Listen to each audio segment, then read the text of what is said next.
ini pekerjaan paling berat ini. Yang pertama ini. Ya, mengikat mereka dengan Islam dan kemudian saling timbul persaudaraan di antara mereka yang sayang. Ini pekerjaan paling berat.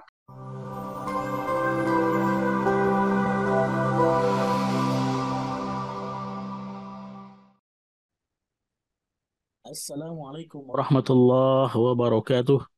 Alhamdulillah wassalatu wassalamu ala Rasulillah wa ala alihi wa ashabihi wa mawalah. Pemirsa yang mulia dimanapun Anda berada, semoga Anda sehat dan berkah selalu. Berjumpa kita kembali dalam program Ngeteh Ngobrol tentang Hidayatullah. Pemirsa yang mulia, Bengkulu yang kita ketahui merupakan satu kawasan yang syarat dengan sejarah, termasuk lepas ya, tidak lepas dari sejarah perjalanan Islam di kawasan ini. Dan alhamdulillah Hidayatullah juga telah hadir di sana. Nah, pada kesempatan ngeteh kali ini kita akan berbincang dengan Ustadz Ahmad Sohel. Beliau adalah Ketua Dewan Pengurus Wilayah Hidayatullah Bengkulu dan beliau nanti akan kita gali-gali juga tentang eh, Bengkulu, keunikan Bengkulu dan juga mungkin eh, kultur dan budaya yang ada di Bengkulu. Dengan itu kita lebih memahami keaneka keragaman wilayah di Indonesia dan juga kita akan bertanya-tanya kepada beliau tentang dakwah, tentang hal-hal yang berkaitan dengan ide-ide dan pemikiran beliau. Baik, kita ikuti perbincangan ini.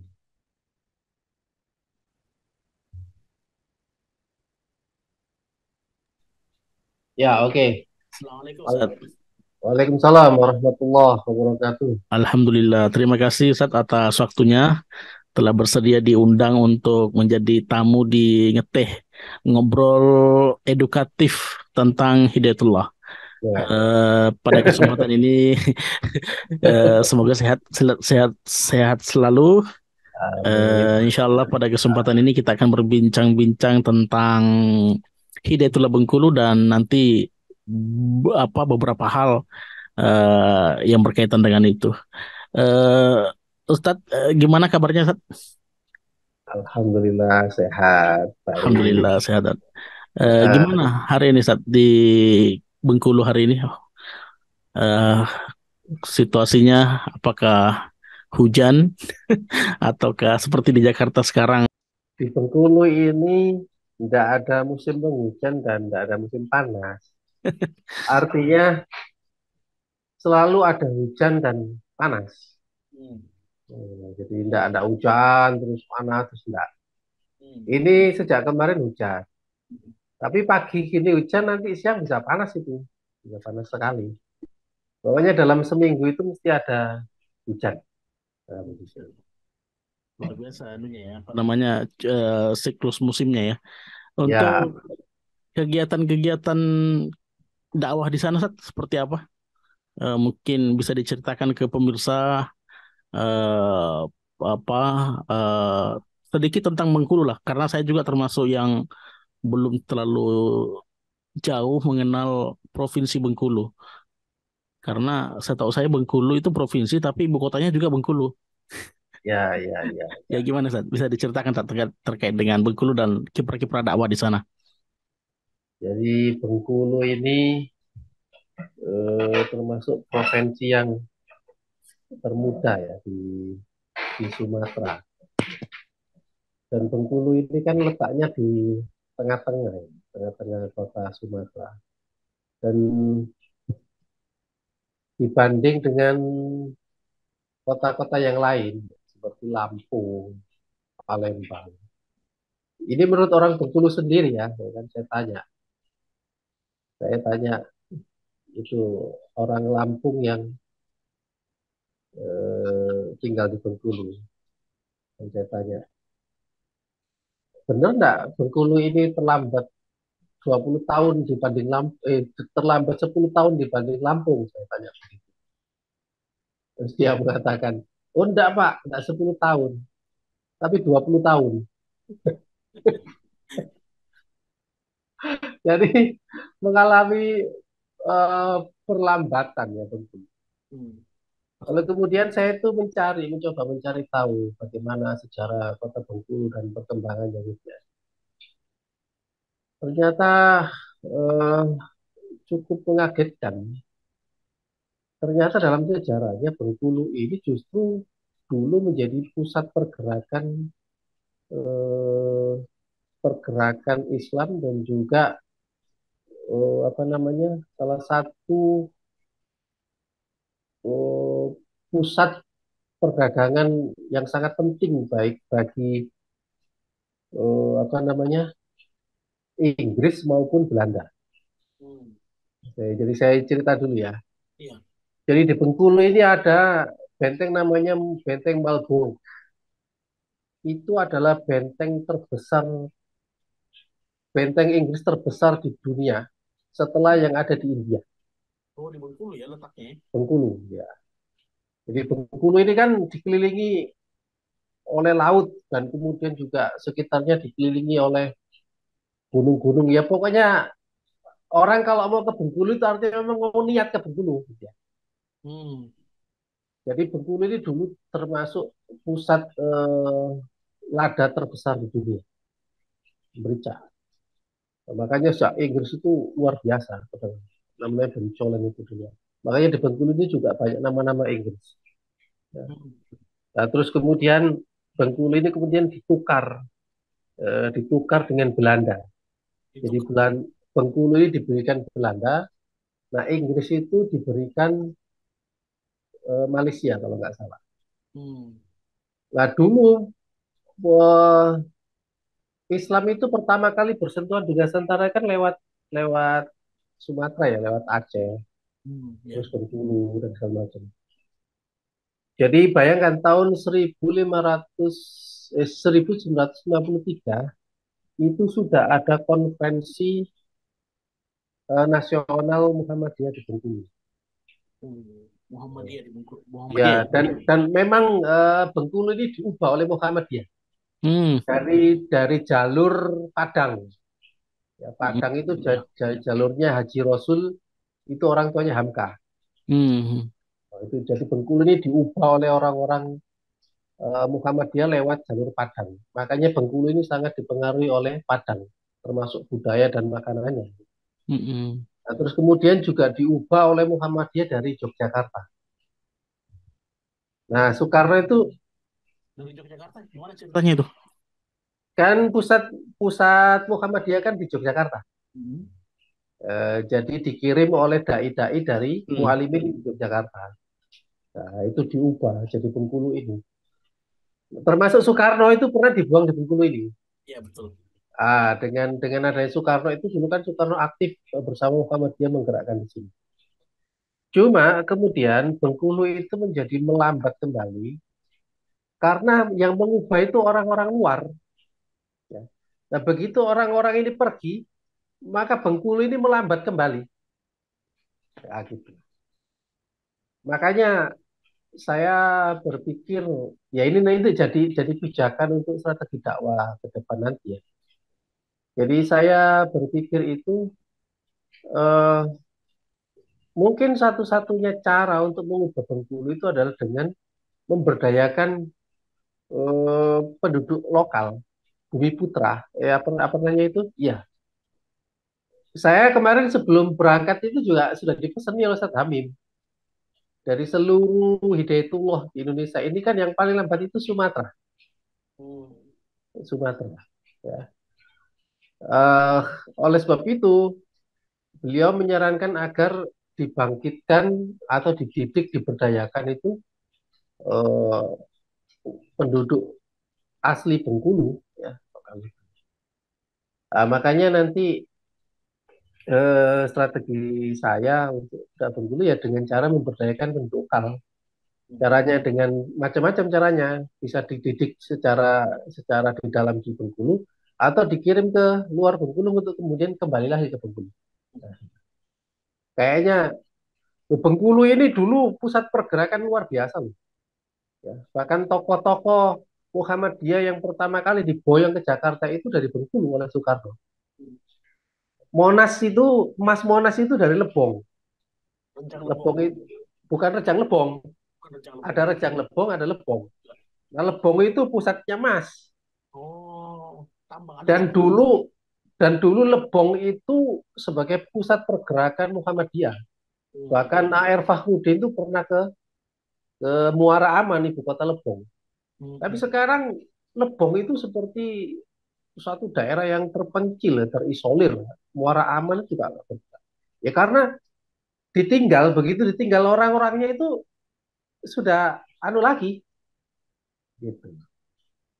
Makanya kalau ingin percepatan di Sumatera ini kayaknya ya khususnya Bengkulu itu sepertinya menurut saya itu dengan cara mendidik putra-putra daerah, putra-putra daerah.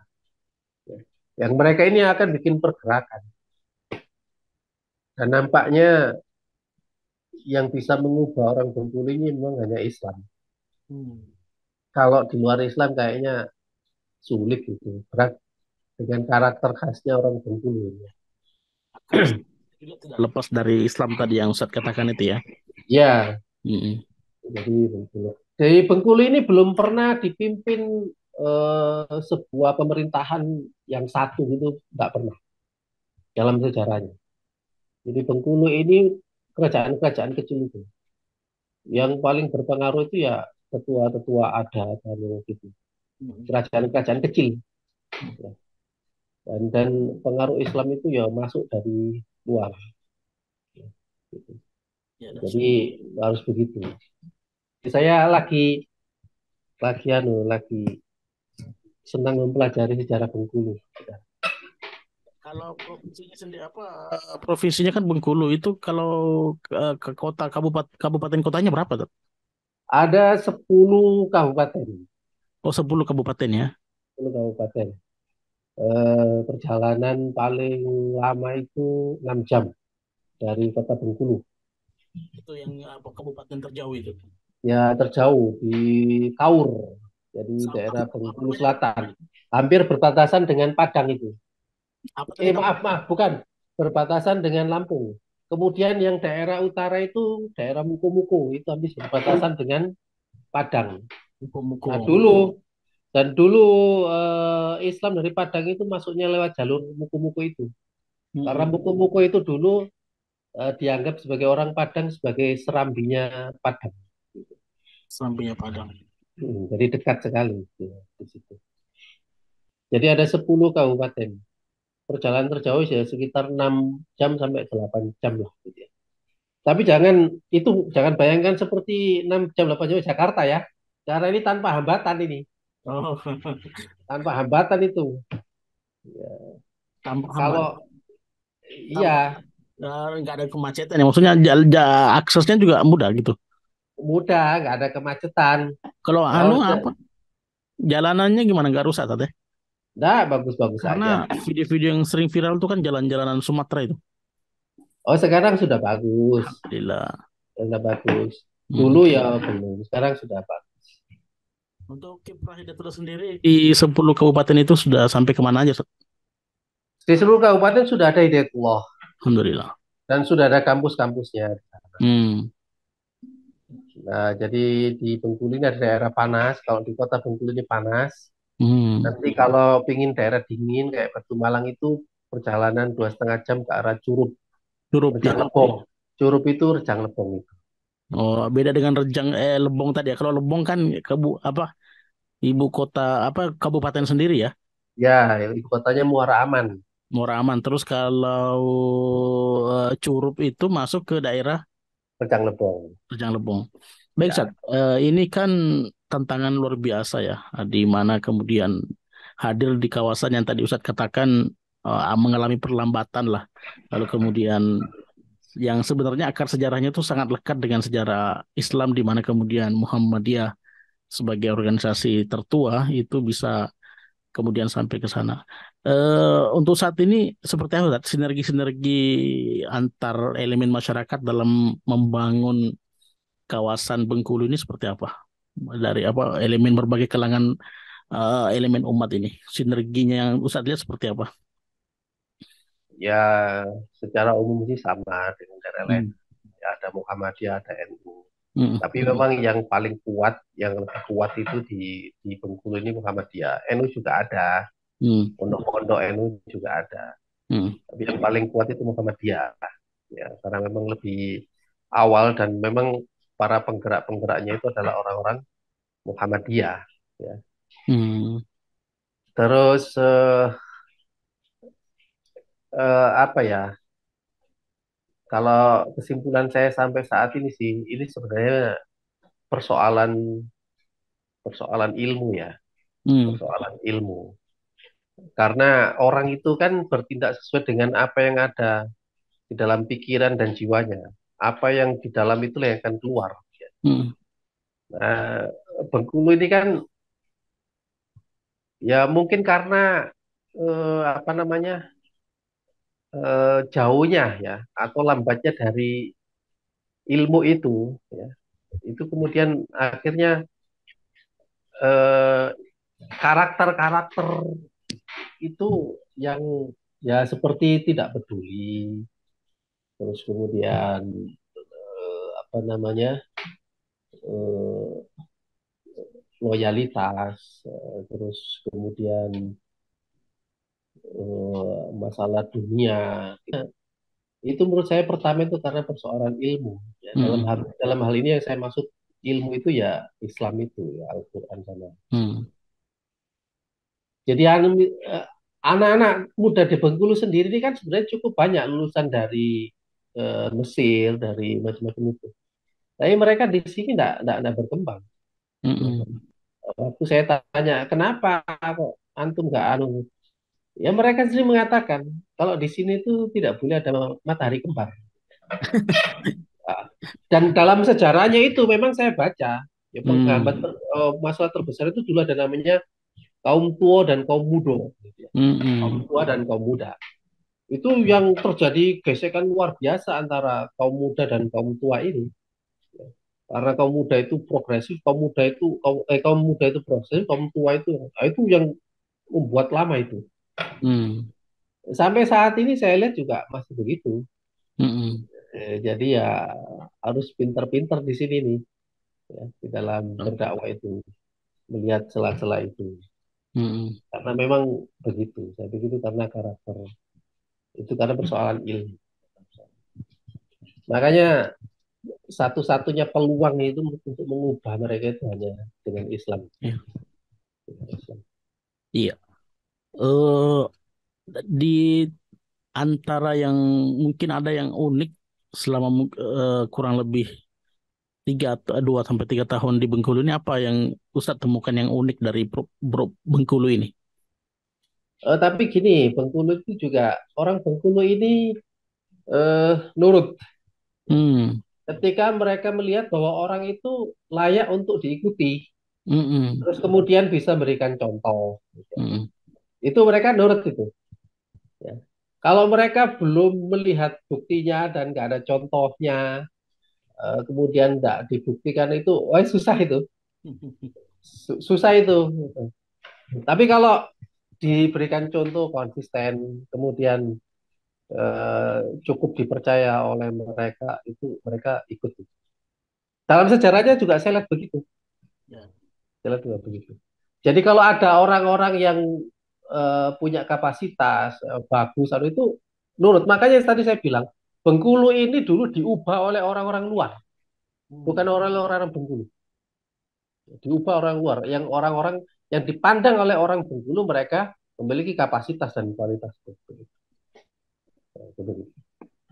Ya, ini saya mungkin bertanya yang agak personal, Ustaz. Untuk menggali inspirasi lah bagi kita anak muda, terus generasi-generasi muda yang belum banyak belum apa dalam keterlibatan dakwah di masyarakat. Ini Ustaz kan yang saya tahu dulu berkecimpung di pendidikan, bahkan merintis Ar-Rahmah Malang dan kemudian akhirnya tercebur ke dunia dakwah, tidak lagi di ruang-ruang pendidikan. Sekarang di Bengkulu. Dulu dulu Ustaz juga pernah memimpin Posdai. Nah, bagaimana apa namanya? Apa yang membuat Ustaz kemudian memilih apa namanya? banting setir lah cerita istilahnya itu ke dakwah yang sebelumnya Ustadz berkecimpung di apa mendidik di ruang-ruang kelas. Sebenarnya 2 atau 3 tahun ya sebelum saya diajak ke Jakarta itu untuk menangani dakwah itu, saya sudah berpikir waktu itu, ya, dakwah ini harus ada yang menangani, ya, karena ini adalah program yang sangat strategis. Ya. Bahkan nanti kaitannya dengan Bengkulu sendiri, dan saya pikir bukannya di Bengkulu ini. Ya. Persoalan terbesar di Bengkulu ini pertama adalah persoalan orang. Ya. Nah, kalau sudah orang itu nanti pasti juga bicara tentang uang. Ya, makanya saya juga fokus pada 2 hal ini, orang dan uang. Nah, orang itu berarti harus mencetak kader, harus merekrut. Nah, karena selama ini mungkin sudah hampir 2 dekade ini ya, proses perekrutan itu hampir berhenti. Ya, kalau dalam istilah salah satu ustadz kita itu pintu depan tertutup, pintu belakang terbuka, gitu ya. Yang masuk nggak ada, yang keluar malah banyak gitu ya. Itu menimbulkan efek yang luar biasa. Maka pekerjaan pertama itu harusnya memang cari orang, ya, merekrut orang. Nanti kalau sudah ada orang, pasti ada uang, ya, pasti ada uang. Nah, maka pekerjaan pertama itu ya orang dulu. Nah, karena selama ini perekrutan tidak dilakukan, kemudian pembinaan-pembinaan tidak dilakukan, maka kemudian dampaknya luar biasa. Apa salah satu dampaknya? Keluhan-keluhan di seluruh amal usaha itu sama apa?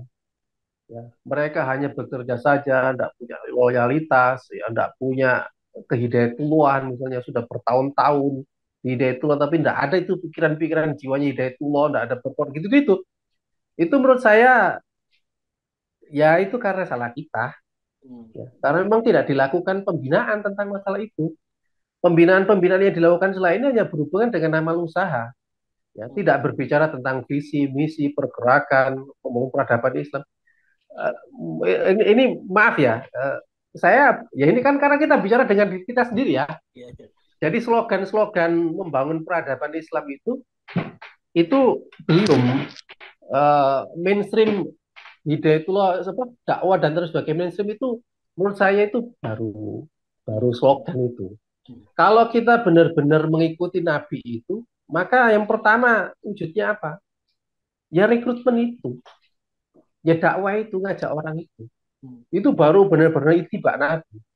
Ya. Karena pekerjaan yang dilakukan Nabi ya merekrut orang itu, membina orang itu. Ya namanya itibak itu kan mengekor saja. Iya. Ya kita ini kan bukan kreator, kita ini hanya pengekor Nabi. Nah kalau kita tidak menempuh, namanya itibak itu kan mengikuti sampai pada seperti menapak tilasi sandalnya Nabi begitu. Nah kalau kita nggak ikuti jalannya itu ya nggak akan menemui apa yang dilakukan oleh atau dialami oleh Nabi. Ya mungkin ya kan Bapak pemimpin umum sendiri kan sering mengatakan kita ini belum melakukan apa-apa, kita ini sebenarnya hanya ngatur-ngatur yang sudah ada saja. Kalau aku juga nggak bertambah, orangnya juga gitu-gitu saja, ya nggak ada. Belum melakukan apa-apa. Akhirnya kemudian ketika kita semakin jauh dari langkah-langkah Nabi ini, maka jiwa atau ruh ya dari jalan dakwah itu kemudian juga perlahan-lahan mulai menghilang dari kita, lenyap ya. Artinya kepekaan terhadap masalah umat, ya. Kemudian berkorban macam-macam itu juga nggak ada. Ini juga kritik untuk saya juga merasakan begitu. Tapi saya juga menyadari jalan itu harusnya ke sana. Sehingga kemudian proses-proses prawahyu itu juga kemudian tidak berjalan dengan baik seperti keyakiman, kemudian menggembala, berdagang, berkhotijah, itu seperti hilang itu, tidak berjalan. Ya, karena memang kita tidak begitu. Makanya ya gampangannya kalau dalam istilah saya itu sebenarnya kita sekarang ini belum melakukan apa-apa, belum mengikuti Nabi. Ya. Karena memang pekerjaan utama Nabi itu ya merekrut orang, berdakwah merekrut orang. Dan itu kita lakukan di awal-awal dulu. Jadi masya Allah, artinya betapa sulitnya itu, betapa sulitnya. Jadi kalau pingin anu lagi ya mau tidak mau ya harus kembali. Ya kalau aturan aturan sebuah kafilah itu, kalau menurut perjanjian ada aturan sederhana begini. Kalau engkau tersesat gitu ya, tandanya tersesat itu kan orang gelisah, ya, nggak bahagia, kemudian bingung, ya, kacau gitu kan tersesat. Jika kamu tersesat dalam perjalanan melakukan tersesat, ya, apa langkah apa yang paling baik yang harus kamu lakukan? Ya, ya harus kembali ke titik awal kalau tidak ingin binasa. Jadi harus kembali kepada batang tubuh pokoknya itu. Jangan tenggelam dalam cabang-cabang dan detail itu, tapi kembali dulu ke batang tubuh pokoknya, yaitu dakwah dan tarbiyah itu. Kalau dakwah itu sudah saya artinya saya batasi saja lah definisinya. Dakwah itu artinya ngajak orang, gitu. Hmm. Ikut orang. Gitu. Kalau tarbiyah itu orang yang sudah diikut dididik gitu aja saya. Hmm. Hmm. Jadi definisinya sudah enggak saya perluas kemana-mana itu, karena nanti akan bias kemana.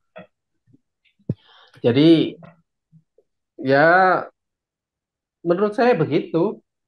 Ya.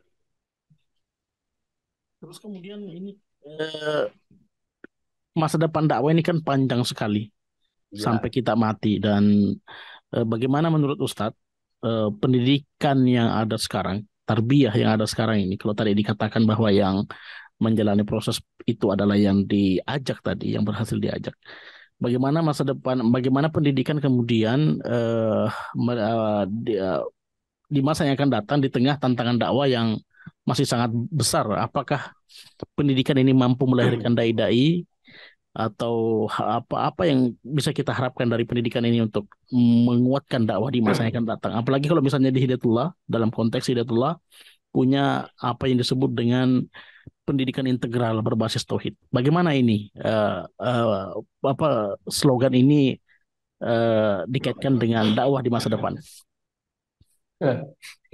ini harusnya tanya ke bagian pendidikan ya. Tapi ada dakwahnya saat ini kan masa depan Ya, dakwah, pendidikan dengan tapi masa depan. mungkin ya, ini kan ngobrol-ngobrol aja ya. Ya, ya. Ngobrol aja. Ya, nanti kalau anu saya paling dimarahi aja sama orang-orang itu. Tapi begini menurut saya. Ya. Jadi eh, ibarat kita semua ini kan melakukan perjalanan. Yang pokok persoalan ya antara Nabi dengan para penentangnya itu pertama adalah ini kalau saya mempelajari sirah ya, ya, pelajari sirah itu baik yang sifatnya emosionalitas atau historisitas ya. Itu kan memang untuk mendapatkan gambaran utuh tentang sirah itu harus menggabungkan dua pendekatan itu, emosionalitas dan historisitas. Nah, cuma kebanyakan buku sirah yang ada di Indonesia ini kan kebanyakan emosionalitas, sehingga gambaran utuh tentang sejarah itu kemudian menjadi tidak lengkap. Jadi begini, pokok persoalan Nabi dengan para penentangnya itu pertama dari tujuannya dulu. Nabi itu mengajak pada Allah dan akhirat. Ya. Sementara penentangnya mengajak pada tauhid dan dunia. Nah, gitu. Ya. Allah itu pelindung orang beriman yang mengeluarkan mereka dari kegelapan menuju cahaya. Sementara orang-orang kafir itu mereka menjadikan tauhid sebagai pelindungnya yang itu mengeluarkan mereka dari cahaya menuju gelap. Perbedaannya di situ. Jadi dari tujuan itu sudah salah, sudah sangat bukan salah, sudah sangat kontras, pertentangan, ya, bertolak belakang. Jadi Nabi mengajak pada Allah dan akhirat, orang-orang kufur itu mengajak pada tauhid dan dunia. Nah, Di sini apa? tauhid itu adalah segala sesuatu yang selain Allah. Ya, jadi kan gantungan yang diandalkan itu namanya kan tauhid di istilah Al-Quran. Jadi ya semua bisa jadi tauhid itu ketika itu mengalahkan Allah. Ya. Nah, itu kan jadi tauhid. Ya. Itu tujuannya. Nah, ketika tujuannya berbeda, maka jalannya, pendekatannya dan manhajnya juga berbeda. Ya, kalau Nabi itu apa namanya mengajak orang, dan kalau Nabi itu jalannya Siratal Mustaqim gitu ya, atau Islam ini lurus dan lurus ini Islam. Lah, para penentang Nabi itu menyelewengkan dari Islam atau menghalangi dari Islam. Ya, ya. Nabi itu istiqomah dengan ya karena jalannya seperti begitu. Ya. Maka kemudian Nabi itu istiqomah, sabar menghadapi manusia dalam jangka waktu yang panjang, tidak pernah kehilangan kendali, selalu berakhlak baik ya. Nah, sementara penentangnya itu ya, itu berusaha untuk menghalangi atau menjauhkan atau menyelewengkan. Ya, tindakannya fitnah, kekerasan, manipulasi, ya hoax semacam-macam gitu. Nah, itu kan jalannya udah beda. Ya karena memang tujuannya sudah beda, jalannya jauh. Nah, terus kemudian motifnya, kalau Nabi itu motifnya kan persaudaraan dan kasih sayang. Ya. Nah, kalau orang-orang penentangnya ini motifnya itu hasad, kebencian, permusuhan, akan begitu. Nah, akhirnya kesimpulannya, sunnah Nabi, jalannya Nabi itu kalau orang itu bisa mengendalikan diri, ya, dan kemudian berakhlak baik, itu sunnah Nabi yang paling asasi. Ya. Makanya kalau kita tidak bisa mengendalikan diri dan juga tidak berakhlak yang baik, maka sebenarnya itu menyalahin sunnah Nabi yang paling asasi sebenarnya. Nah, gitu. Nah itu di di situ itu itu jalannya itu. Nah terus kemudian Nabi itu membangun ummah, gitu ya. Ummah itu kan dari kata ya. Ya kalau kita menyebut kata itu kan bayangannya pasti kan ibu, hubungannya dengan rahim. Ya, makanya dasarnya itu mesti rahim. Nah ummah itu artinya kita semua itu berasal dari satu ibu. Maka ikatannya itu pasti persaudaraan dan kasih sayang dan cinta karena Allah itu. Nah, di dalam membangun ummah itu, Nabi itu punya pola, ya, punya pola. Ya, ya ada tiga pola Nabi itu. Tapi ini kesimpulan saya ya. Ini artinya kalau ada salahnya itu tanggung jawab saya. Karena ini tidak ada di buku Siro ya. Kesimpulan yang seperti begini belum saya temukan. Tapi ini kesimpulan saya sendiri. Jadi Nabi itu dalam membangun ummah itu dengan tiga pola. Yang pertama itu adalah persaudaraan dan persatuan kaum muslimin. Ya. Dasarnya adalah karena cinta karena Allah, ya, dengan ikatan Islam. Jadi semua orang itu diikat ke Islam, diikat dengan Islam. Ya.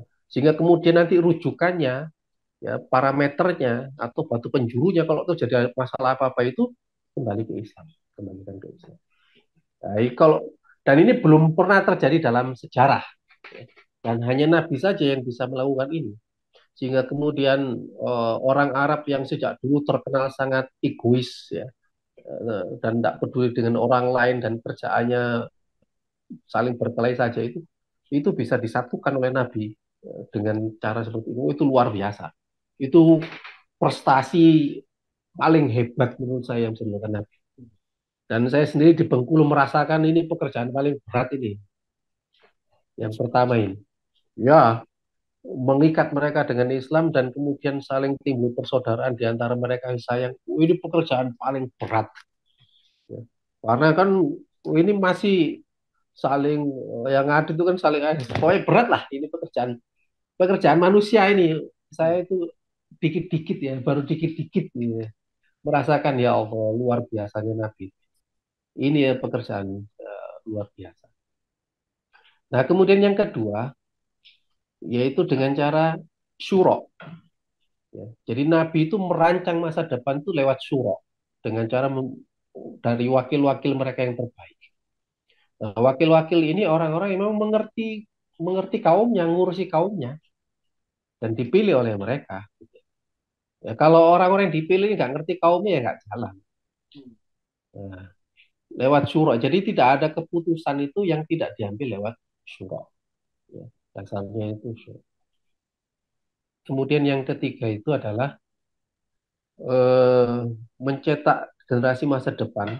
Ya, itu dengan cara eh, jadi mencetak kader-kader berkualitas tinggi dengan cara memberikan teladan yang baik. Ya, dengan cara memberikan teladan yang baik. Dan ini yang juga gaib, ini juga nggak ada. Makanya kemudian nggak lahir itu generasi. Karena memang pokok persoalannya pada diri kita itu. Ya, kadang kita sendiri juga bisa dijawab. Contoh itu yang gaib. Nah, tiga pola ini yang terus dilakukan oleh Nabi, baik ini sejak di Mekah maupun di Madinah, juga kemudian melahirkan. Nah, nanti ya insya Allah ya Insya Allah saya akan bekerja dengan dasar saya tiga pola ini. Dan saya geluti aja di situ. Ya hasilnya ya terserah Allah lah. Saya kan nyoba-nyoba aja, nyoba-nyoba itibak Nabi saja, setahu saya. Iya, Ya hasilnya kalau nggak bagus, ya itu memang karena saya gini-gini aja. Kalau bagus itu karena pertolongan Allah, bukan karena betul. saya, gini-gini aja. Iya, Ya saya begitu aja pekerjaan saya di situ. Jadi kenapa dulu saya tinggalkan juga karena saya sejak awal saya mikir ini pekerjaan utama, harus ada yang menangani. Makanya ketika saya sampai di Jakarta itu saya ditawari lagi untuk urus pendidikan, saya enggak, saya sudah mau fokus di sini saja. Ya. Jadi itu pilihan sadar saya itu, pilihan sadar saya. Insya Allah begitu. iya. Dari situ kemudian yang saya tahu Ustadz kemudian ketika di Posda ini masih kaitan dengan dakwah, memunculkan slogan yang namanya bersama dai membangun negeri. Itu apakah ada kaitannya nggak dengan spirit tadi?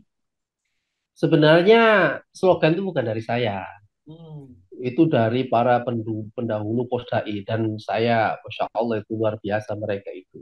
Ya. Hmm. Bersama dai bangun negeri itu kalimat atau tagline yang bisa masuk ke seluruh unsur itu. Ya.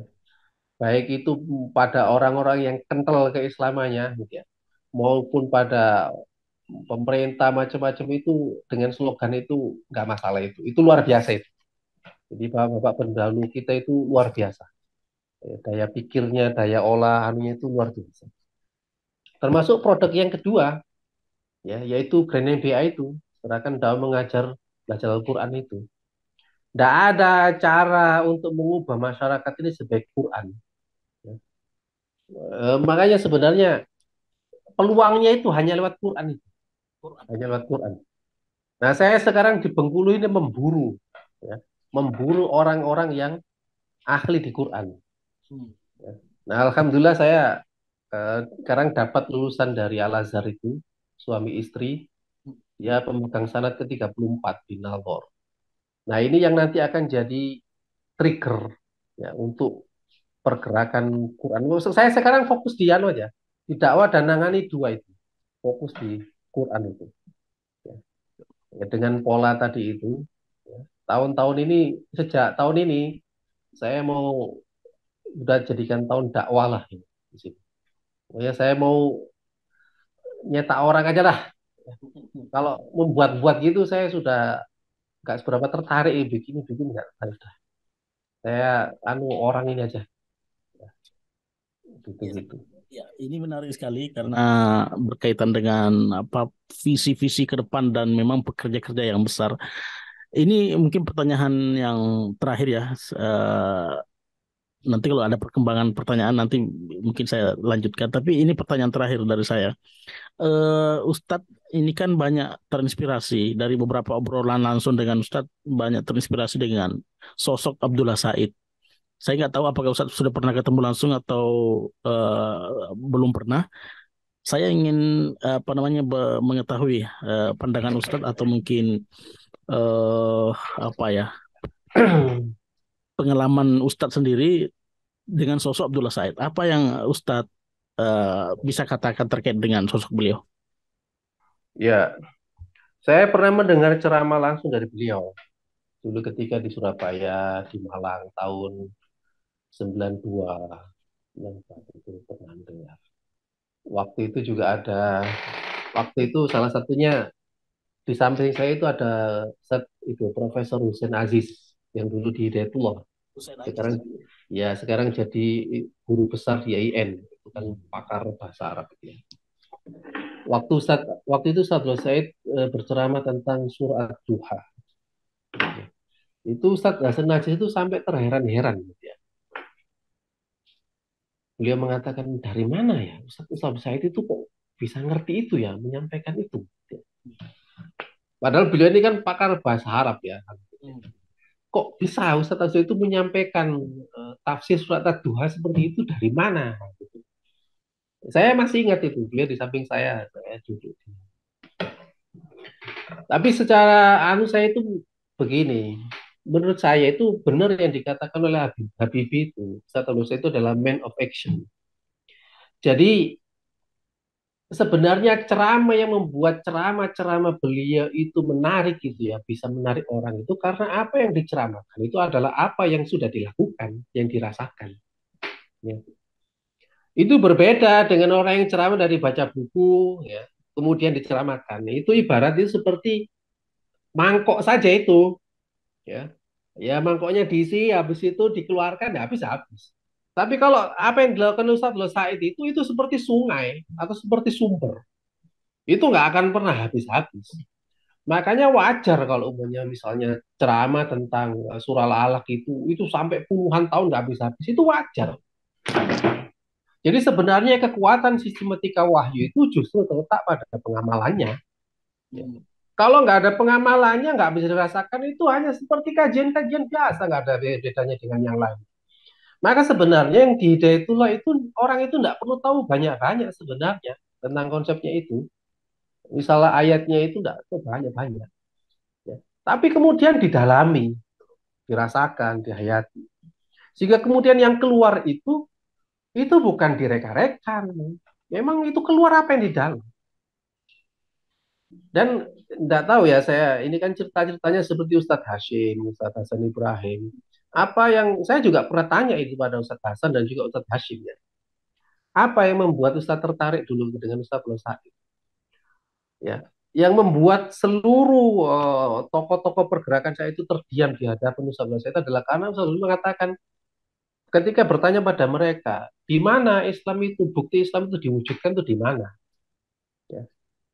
Mereka semua nggak ada bisa menjawab. Tapi ketika mereka bertanya pada Ustadz Said, kalau Ustadz ada di mana? Di mana? Ada saya. Di mana? Di Gunung Tembak. Jadi meskipun itu kecil gitu ya, waktu kecil, tapi itu karena itu sudah berusaha diimplementasikan, dirasakan. Ya. Maka langkah 1.000 itu kan diawali dari langkah 1. Ya. Kalau teori itu sehebat apapun, itu kalau belum jadi action, itu nggak akan berdampak. Nggak akan berdampak. Tapi begitu dia berubah menjadi action itu, maka itu luar biasa perubahannya.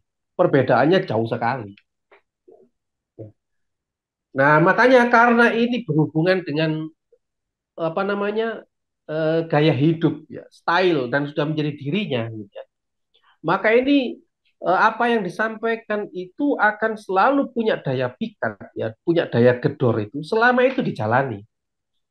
Nah, namun ketika ini kemudian tidak lagi dijalani, misalnya kita menjadi lagi hubud dunia, ya, menjadi tidak lagi apa namanya memikirkan orang lain, hanya fokus pada diri sendiri, tidak peduli dengan orang lain, artinya tidak sesuai, maka hilang juga ini. Ya. Sistematika wahyu itu hampir tidak ada apa-apanya itu.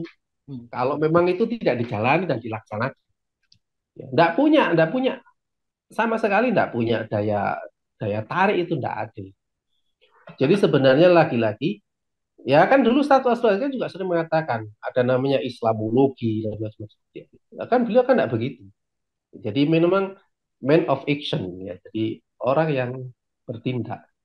Nah ini sesuai dengan pola Nabi yang ketiga tadi itu mencetak kader-kader berkualitas tinggi dengan cara memberikan apa? Teladan dan akhlak yang baik. Nah kalau yang faktor ini gaib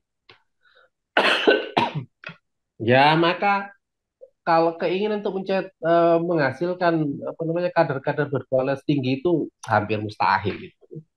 Hampir mustahil. Karena ya ampang begitu saja.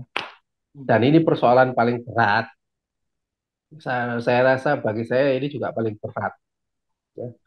Itu kan sebenarnya ini fase sebelum sebelum apa namanya fase bergua Hiro itu kan pada dasarnya sebenarnya fase meninggalkan Nabi itu sudah selesai dengan urusan dunia. Ya, baru bergua Hiro itu. Jadi syarat bergua Hiro itu sebenarnya Nabi sudah selesai dengan urusan dunia dan pikirannya bagaimana menyelamatkan umat gitu. Nah, Nabi itu kan sudah punya semua yang diinginkan oleh seluruh laki-laki di seluruh dunia ini. Ya nggak? Istri cantik, ya, harta cukup, nama terpandang, anak ya baik-baik semua. hormat semua sudah dapat. Tapi itu kan semua tidak memuaskan Nabi. Ditinggal oleh Nabi itu. Untuk apa? Mencari jawaban. Kenapa masyarakat saya seperti begini? Persoalannya apa? Nah, inilah yang kemudian bisa match dengan Quran. Jadi sebenarnya orang itu baru bisa akan nyambung dengan pembicaraan Quran, gitu ya. Dengan jiwa Quran itu ketika orang itu memang sudah selesai dunia, sudah selesai dunia. Makanya ketika mungkin ini terakhir ya, nanti kalau lama-lama saya khawatirin saya dimarahi orang. Terakhir begini kan ketika sahabat bertanya, ya Rasulullah bagaimana caranya saya dicintai oleh Allah dan juga dicintai oleh manusia. Ya kan Nabi mengatakan izhad fid dunya yuhibbakallah wazhad ma'indan nas yuhibbakan nas. Zuhudlah kamu di dunia, ya, kamu akan dicintai Allah. Dan zuhudlah terhadap apa yang ada di sisi manusia, engkau akan dicintai manusia. Jadi kalau kita masih punya kepentingan-kepentingan, itu agak berat itu, agak berat. Untuk nyambung dengan Allah itu agak berat. Untuk ngatur manusia itu agak berat.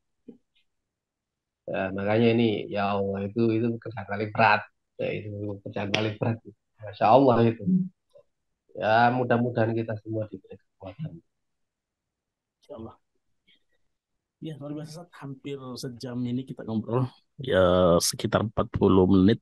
Luar biasa. Saya tadi mengikuti apa yang Ustadz sampaikan. Yang terakhir tadi hadis tentang betapa kemudian beratnya apa istiqomah.